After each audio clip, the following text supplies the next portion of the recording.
Hi guys, welcome to this episode. For the new subscribers, my name is Shie Wambui and I create lifestyle content. Our returning subscriber, thank you so much. You guys are the OGs. Asante sana for the love that you showed me on my previous video. Thank you for those who commented. Thank you for those who liked. Let's continue that way. We are going to have a conversation concerning mental health. And guess what, guys? I have a guest for you. Grab your juice, grab your water, grab your coffee, and let's dive into it. Welcome, Pauline. Thank you. I'm glad to have you. Please introduce yourself. Thank you. Dear viewers, my name is Pauline. I am a counseling psychologist by profession. I'm also a mother and a wife, and I love everything to do with mental health. And I'm glad to be here today, and I believe we will have a wonderful conversation. Thank you for having me. All right. So, Pauline, what inspired you to be a mental health coach? Well, for me, I've always been what I would call a people's person. Somehow, since I was young, even like in high school, people would always find it easy to come to me when they had an issue, friends. As I grew older, I got married, I would have a group of women. Like somebody has an issue with something, they would come and talk to me, even young people. But then it got to a place I realized I'm kind of limited because, like, for example, a woman would come and they have something like postnatal depression. I didn't know much about it, but I really loved helping people. And one day I just decided to leave whatever I was doing. I went back to school and decided to do counseling psychology so that I could understand mental health better. I just felt it was something in me to help people, but I needed more help to understand the whole thing. So that is what inspired me to actually go back to school and start working in this profession. All right. And for those guys probably who've never, like, I know right now social media has made mental health known, but for maybe somebody who really does not understand what is mental health, how would you sort of define it, or what's mental health in a layman's language? Well, in simple term, mental health is being well emotionally, being well psychologically, and being well socially. Sometimes we only focus in being on being well physically. Like if your head is hurting or a leg, that one people will take notice. But when it is not something you can touch or a pain, like a physical pain, of course, there are some mental issues that will bring physical pain, but before it gets there, people might ignore it. But it is an issue and it does affect how you run your day-to-day life. So basically mental wellness is just being well emotionally, psychologically, and even socially. And what are some of the misconceptions that you'd like to address concerning mental health? One of the things I've found, that would need to be addressed is how people will term like, when you say mental health is like for mad people or for extreme things or for people who are dysfunctional. It is put like, it's like more of like a stigma or a thing, yeah? Yeah. People put it like something to be ashamed of. Yeah. It's not like it's part of our day-to-day or normal issues. Like if I said today I have a toothache or a headache, it's not a big deal. Yeah. But if I sat here today and told people, guys, I think I'm depressed, there's just the way the mood changes in the room and there's the way people take it. The other thing is how people ignore it, like it is not important. A child will come from school and, Mama, I'm feeling like this, is like, grow up, you're being very kiddish. Do you know how far we used to walk? Do you know, we tend to ignore it, and we will, most of the time, we only address it when it's too late. Yeah. So that is some of the things that we are trying to address and bring, people to understand this whole thing so that we don't get to address it when it's too late or to assume it's for other people. It's not for everyone. But this is something that actually does affect everyone. Yeah. So it's worth addressing. Yeah. Yeah. And at what point should one seek for professional help? So, unlike what many people believe, like I have to be very depressed or having suicidal ideation to get help, we need to normalize getting help. Like the way somebody can get help with a cold, at the same time somebody can get help with cancer. So we don't want to push it to a level where we say when you have gotten to a place where you're not functioning, But let us normalize. I like to put it this way personally. If it is giving you trouble, or if it's causing you to lack sleep, or if it is bothering you, it is worth addressing. Yeah. You know, there is a way, it's normal to have, we say there is no more stress in life. Actually, some stress we say is good, because if I know I have an exam tomorrow, that stress will make me wake up to read. But if I know I have an exam and now I cannot eat, I cannot sleep, I cannot do anything else, then there's a problem, yeah? So it's good to get matters addressed. But now on the extreme, if say you're not able to sleep, you no longer find fun in doing the things you used to do. Like now you love doing your content and all this. Yeah. You wake up someday, it's no longer interesting. You don't want to. When you're feeling like just too fatigued, just too tired about everything, or too worried, or sometimes you're having panic attacks, you'll just be, scared for no reason, or sometimes you're having too many nightmares. To a greater extent, some people will even feel suicidal, yeah? Or when you feel like you want to isolate from the whole world, you feel like I just want to be alone. Or when you feel even like what used to be a small problem is something that is causing you too much worry, then it means at that point, maybe you should see someone, you should talk to someone and see how they can help you develop, the coping skills. Yeah. Yeah. And how can one build resilience and effectively cope with stress? The truth is that, like I started by saying, stress is part of life. So there's no way we can say we will eliminate stress in our lives. So stress will always be there. And for you to be considered like a functioning, mentally well person, you have to be able to cope. Like a child who has a heavy homework workload, but they're stressed, but they're able to do it and move on with the day. Yeah? A mother who has a small baby, I know you didn't sleep last night, but there's somehow you can manage and run with the day. So that means it's somebody who is coping. But there's a place you get and you find that this person can no longer cope. Some people, to some extent, they even need medication. So in that case is when we say this person needs help. But for us to build resilience and to be able to cope with stress, there are some things we need to do. One, we need to surround ourselves with, positive support around us. Let us have people who can support us. If it is work you're doing, if it is parenting, working with others helps. A man is not a loner, and sometimes what kills us is because we do too much. And like we see why this mental health thing affects men a lot. Men tend to be loners. They tend to solve their own problems. They tend to so you find that they think harder than women. Women will share. Even if I didn't sleep, I'll be calling you, hey Mercy, this baby is not sleeping, what do you think? Even that sharing helps. So one, surrounding ourselves with that positive support. The other thing is a positive mindset. Focus on the positive, reframing negative thinking. Sometimes you can sink into negative thoughts, like maybe I'm in today and I'm worried about what my children will eat tomorrow. I already have food for today, but I can sink into anxiety or depression because of food for tomorrow. Yeah. But if I'm trying to be positive, I can actually tell myself, you know what, at least I have for today.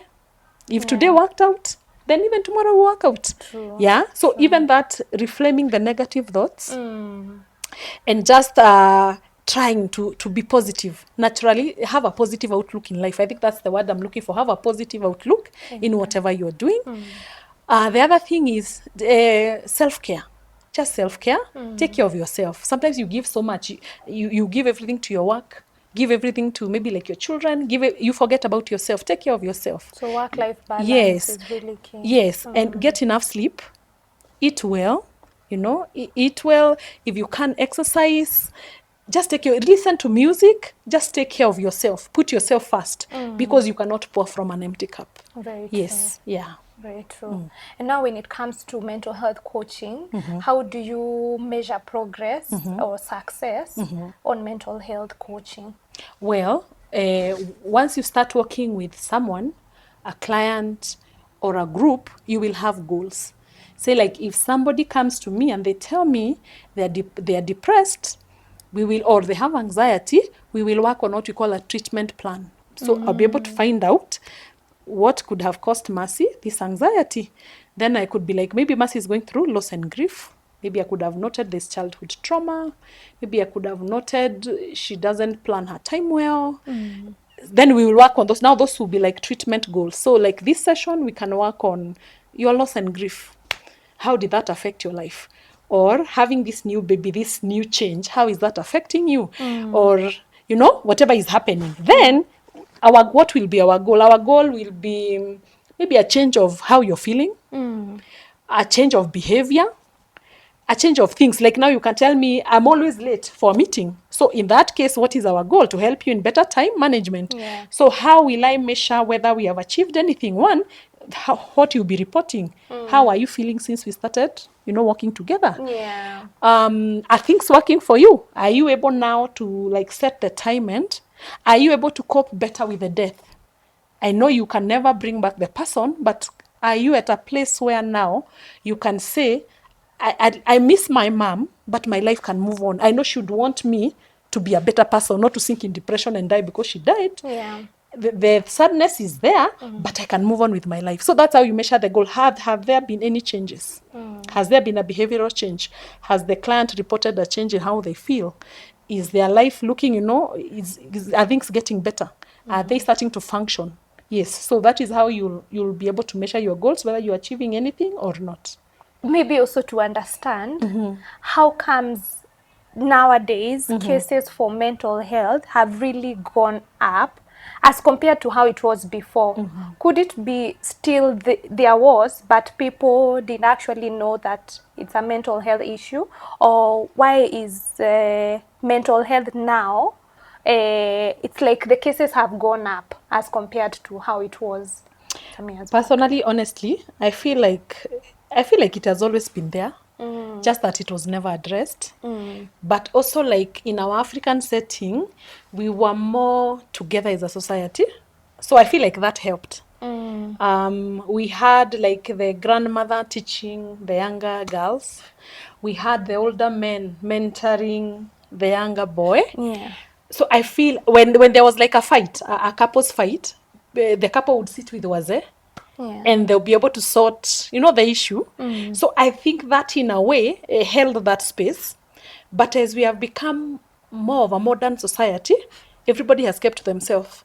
Like now, you find many people don't even know the neighbor's next door name. We Yeah, don't know them. very true. So in case there is any, if I hear them screaming, the best I can do is take my phone and call security. Hey, check number, you know.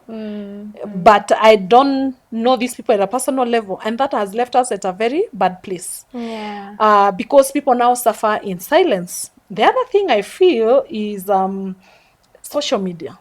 We are more educated. We are more exposed. The pressure is too much. Before, in the old society, I mean, you had a very small like circle of people to compare yourself to.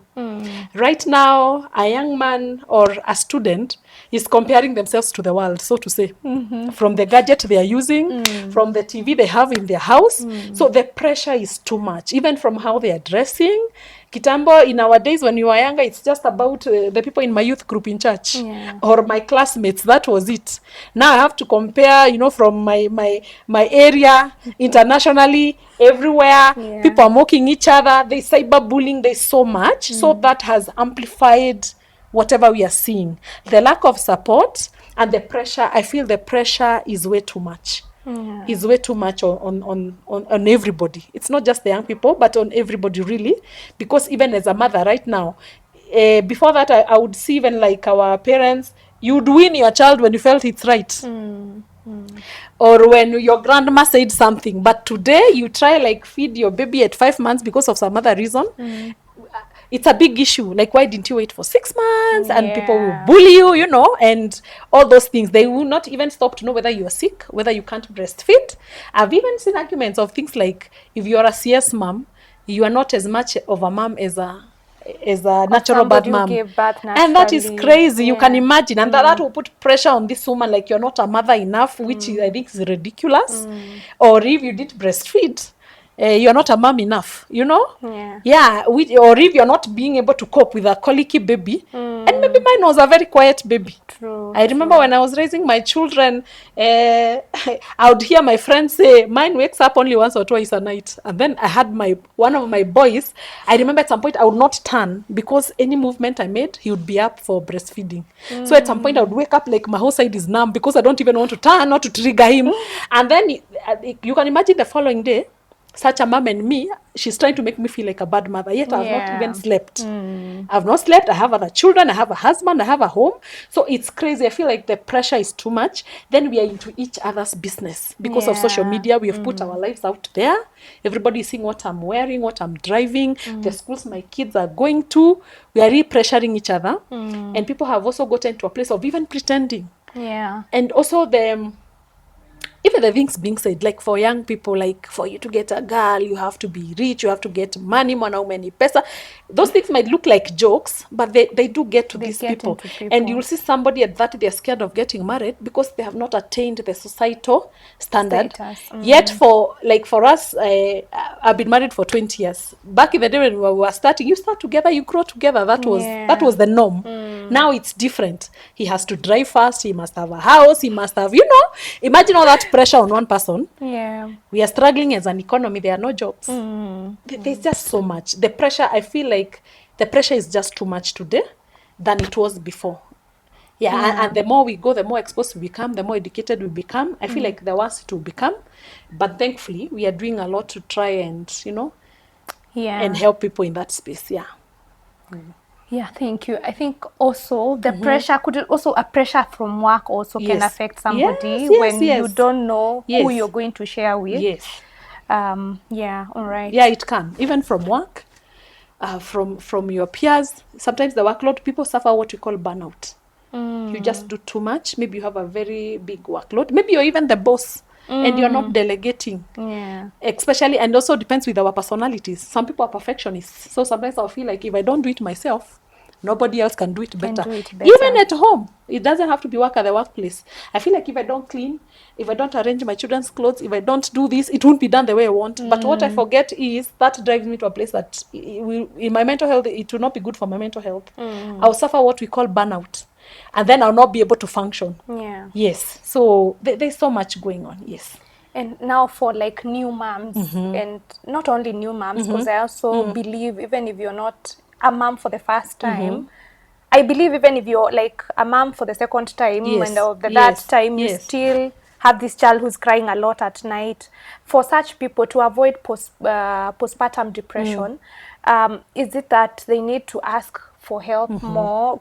What exactly affects moms a lot? Then why is this? How can we deal with that postpartum depression? I feel one of the things, like you say, is lack of support. Sometimes when you are alone, it can be too much, and especially if for people who have like you say, like a second time mom, there's another small kid and there's another one, that sometimes becomes too much. But asking for help goes a long way. Just have people, don't be a super mom.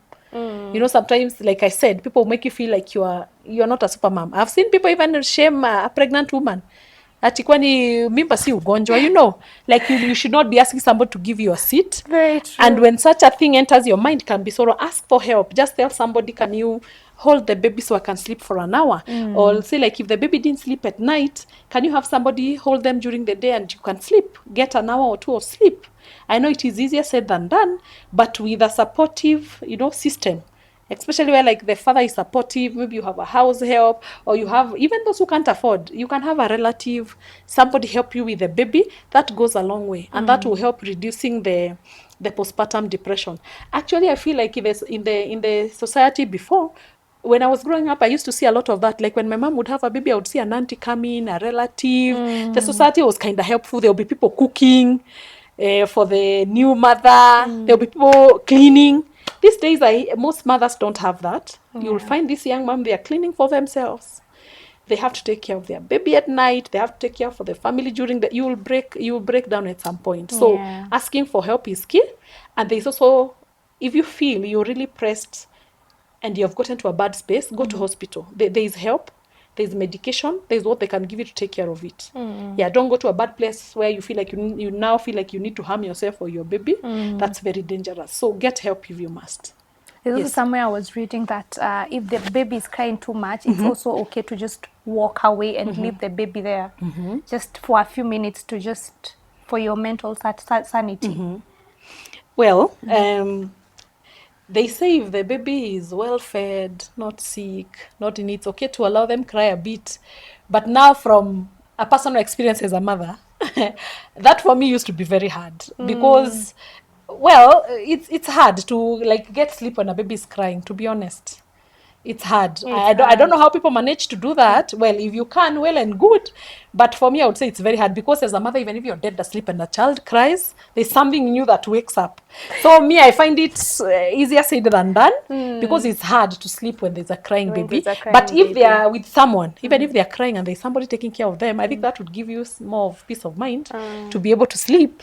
So if you can get help, I feel like that would be better because if they're crying, it's hard. Honestly, naturally, the way we are wired as mothers, it's hard to find sleep and there's a crying baby. There's a crying baby, yeah, very true. it's like a trigger or something. Yeah. Do children also get affected mentally? Do they also suffer from mental health issues? Small children. Yes. Everybody can suffer from mental health issues. Actually, it is said most of our personality or the things we go through, they come from what we went through from 0 to 5 years. Can you imagine? There's something what we call attachment and how you attach to we call them the caregiver, the main caregiver, you know, who is in most cases the mother. But if the mother is not there, they could be whoever, whoever has the baby. But whatever goes on from 0 to 5 years, studies have shown they affect how we attach. This is actually a very broad topic. We would have to even do it another day. It's called attachment. It's called attachment, but it is very key. You find like there are people who are very independent. They solve their own problems. They don't want to share.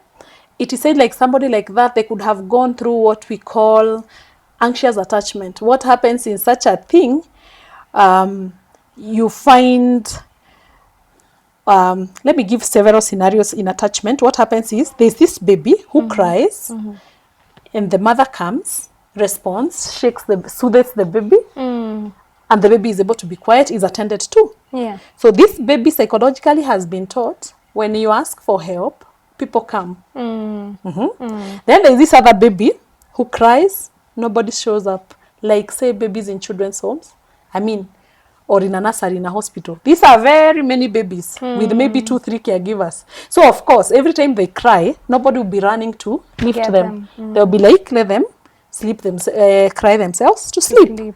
So what you're teaching this child is that even if you cry, nobody is coming. Yeah. Then there's this other child who was saying who is anxiously attached. This one, today I pick them, tomorrow I'm tired, I ignore them. Today I attend to them, the other minute I don't. So this child is never sure whether I'm coming or not.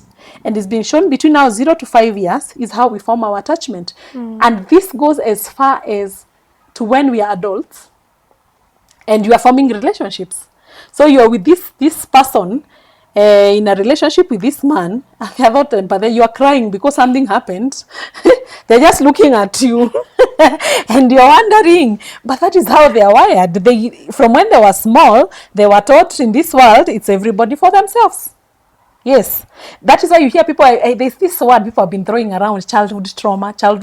Yeah. So that shows you children go through a lot. Then there's this child maybe has lost a parent, or the parents have divorced. Of course it will affect the child. Or there's this child who was in a very safe home, a very quiet space, then kidogo they have gone to a school and they have a very rough teacher.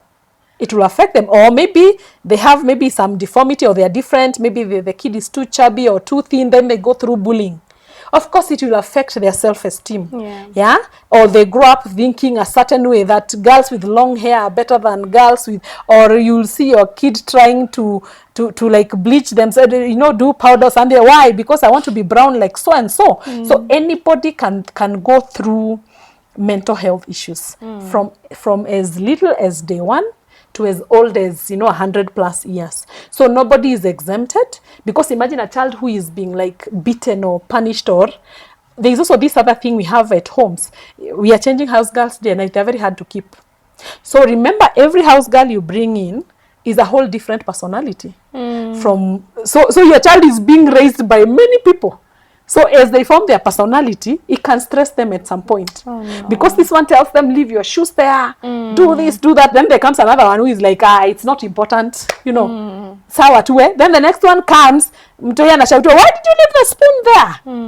And they don't know who they are anymore. So a lot goes on. And it's beyond us, because sometimes we need this help. So the thing is just to be aware that anybody can be affected. Even as adults, as you raise the child, be careful. Think that this is a person who can be affected, you know, in terms of mental health. I remember one time when I have a son in university. When he was in class 8, I just noted something was different. The boy would come, he would just sleep. He's not talking, he's not eating. But luckily, by then I had already, you know, done some psychology, and I knew this was not fine. Something was, and every time I would ask him, he'd be like, I'm fine. But my heart felt, you know, that mother's instinct. Yeah. No, this is not my child. But only later for me to discover the workload was too much. The school where he was in, the pressure was too much. And then he also had this pressure. He felt as a firstborn, he really had to perform, you know, get very good grades, and go to a big school.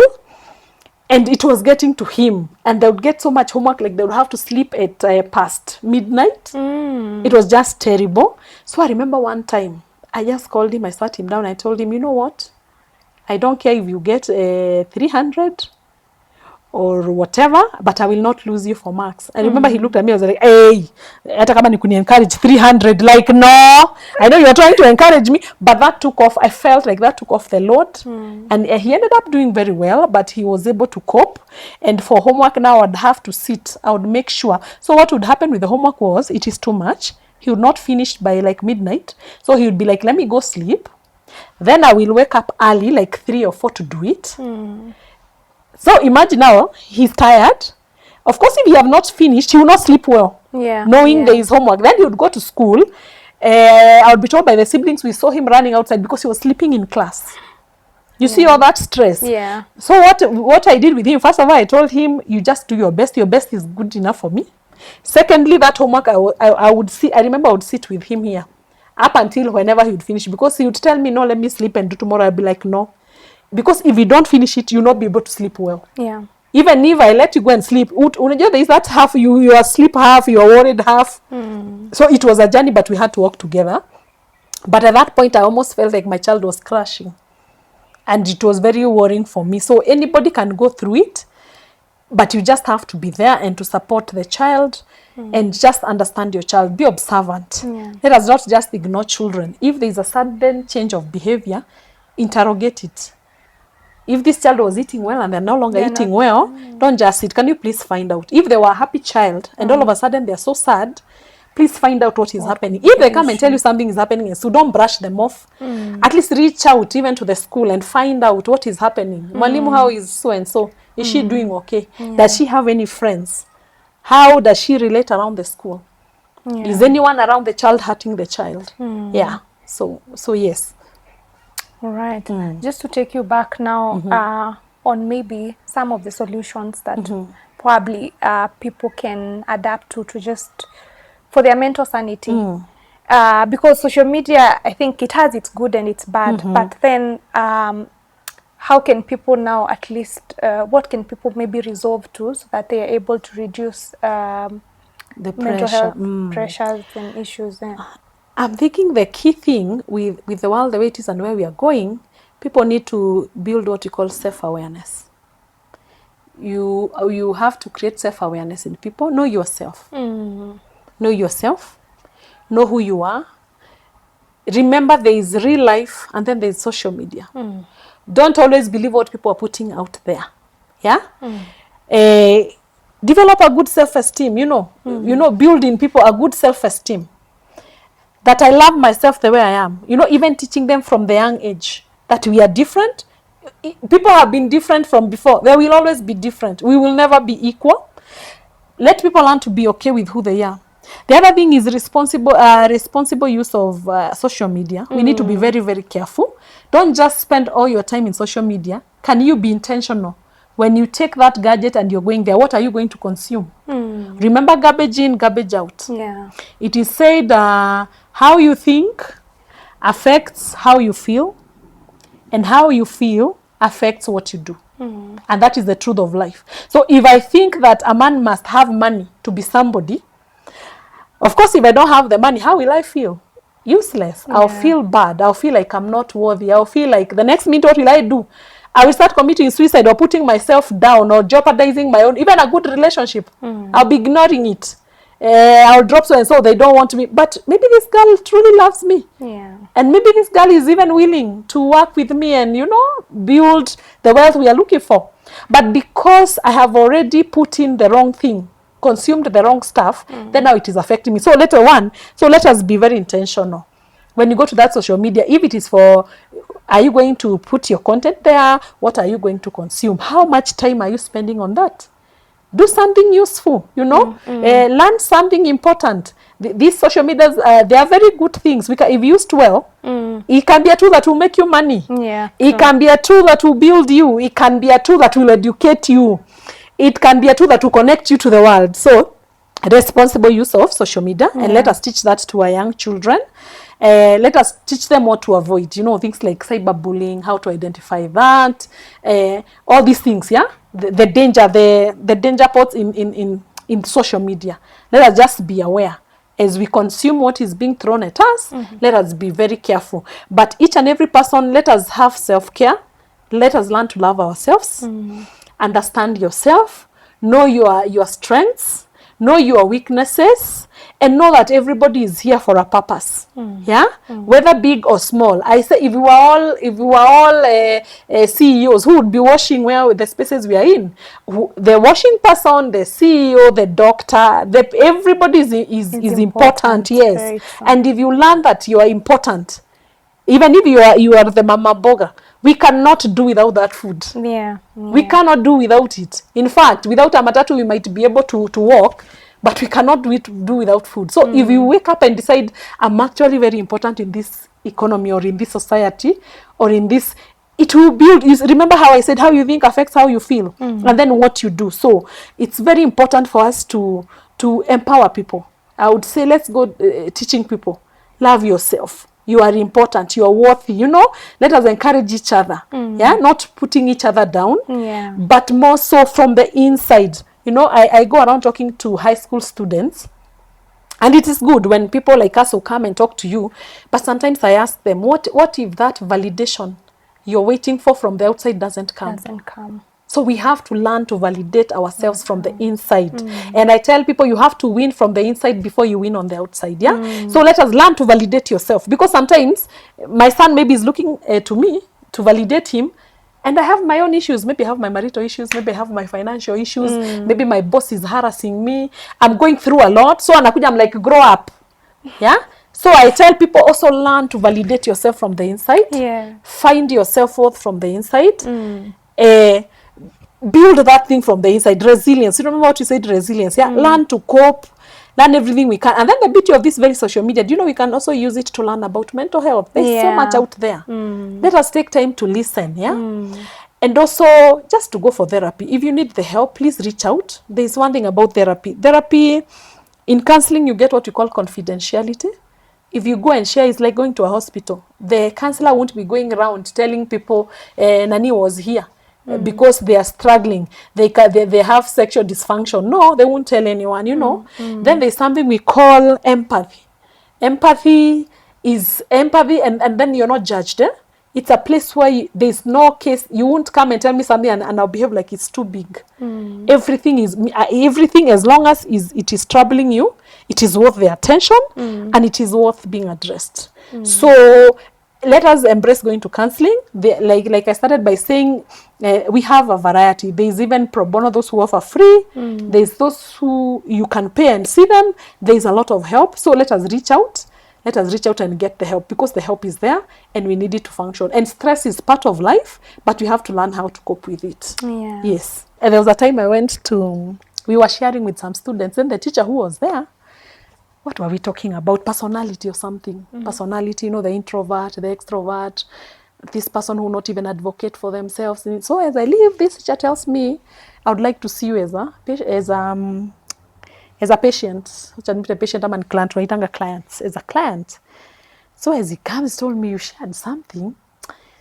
And I feel like it relates to me. So I'm like, what's been happening? Kumbe, this young man, he wanted to go to Germany. There was a friend in the family who was in Germany, and he had told this young man, I'll bring you to Germany when you're done with school. So even the courses this guy did, alifanya special needs teacher, all those things, like the way people do nursing because you want to go to the US. Yeah. So everything you're doing is geared towards going to Germany. Then when you're done, you have graduated, this person anakuruka. So my young man was so heartbroken. Life didn't have a meaning. So he was just in a place volunteering. He was behaving like somebody who is not learned. So when he came and we spoke, he gave me the story of how the parents, it was a very hard time to take him through school, all the way to uni. And he's like, so I was looking at, so I'm like, what's your problem? He was like, I'm stuck. I can't go to Germany. What do I do? And I was like, but special needs, I thought that is hot cake. That's a very good course. I mean, what are your fellow people doing with the course? The ones you graduated with, have you ever looked at a person? It's like you're opening the mind. It's like then I was like, everybody that has gone abroad, were they taken by a relative or by their whoever? Like, no, there are many ways you can apply this, you can do this, you can do that. So the next time I'm coming for the next session, my young man was not there. So I asked where he's so and so. No, he went to the CID to do what. So later when we come, he told me, no, I was going to get my good conduct. So I'm like, oh, what's happening? Oh, I spoke to some people. They told me, when you go to where you apply, what. Long story short, by the next time we were meeting, he was working. In fact, he keeps updating me. He's like, oh, I went to this place. When I got there, I was the least paid. I remembered you told me I should be advocating for myself. They said they will add me. In fact, this thing is an international school. They say if I want to go out, they will recommend me. Wow. It's like, it just opened, yeah? So it's not that the solutions are not there. But that's the other thing about counseling. Maybe we forgot to say. Counseling does not give you solutions. The solutions for you, like now I don't know what you do. I don't know about your life. You are the master of your life. But the solutions are inside you. So my work as a therapist is to help you find them. What can we do with that, Mercy? Oh, you told me you have a degree in this. What do you think? Then you realize, because like him, I didn't get him a job. I don't even know anything to do with that course. You just advised. So it's not, you just make him see, look, what is right there. It's like, oh, so he tells me, they have said even if I want to go Maju, it's an international school, they can just recommend me, it's very easy, they like me, they have promoted me. Every time he'll just call. And I'm like, he was just stuck. There's nothing I added per se, but you see, he was stuck at that place of what we call loss and grief. That's another thing altogether. Loss and grief is where it's not just when somebody dies, you can lose a job, you can lose a dream, you can lose even a phone like this, and you give you loss and grief because you took a loan and a lot too. So that is how it works, and it's a good thing. It's a good thing. Maybe if somebody wants to reach you, how can they reach you? Maybe an email address or... I work, sorry, I forgot to say at the beginning, I work with a team of counselors called the Mindwork counselors. We have a group of counseling psychologists. We're able to counsel people together, both as a group and as individuals. We do have individual counseling, so you can reach me on my mobile number, which is 0722 398524, or my email address, which is Paulyne.Kariru, Pauline with a Y, paulyne.kariru@gmail.com. Yes, and we'll be able to help you.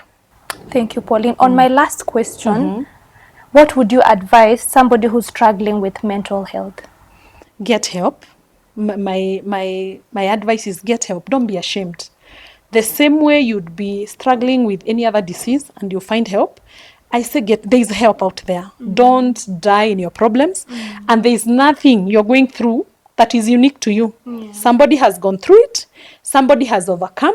And you can also do the same. So don't be ashamed to get help. There's so much help there. In Kenya right now, the government is doing a lot to sensitize people on this.